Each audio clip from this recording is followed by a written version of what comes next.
Inventory on the shore is up 34% year over year, while homes are selling 80% more this week from last July. It's July 3rd, 2024. I'm Kimberly Barton, broker-owner, reporting from the Eastern Shore offices of Kinetic Realty. This is the weekly Maryland Eastern Shore report.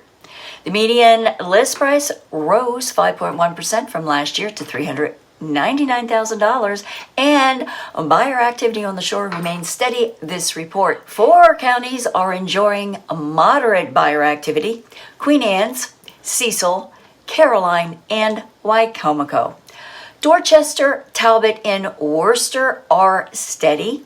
Kent County is limited. Somerset County is slow. Inventory shrank 2% this report to 2,163 units for sale. 153 are coming soon, rising from last week. 185 homes went under contract in 39 days, rising days on the market.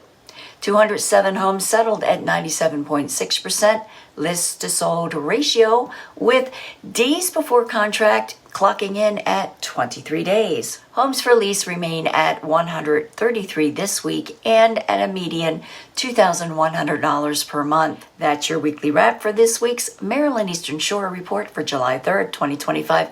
Thanks so much for tuning in. Have a happy and safe Independence Day holiday. I'll see you next week. Take care.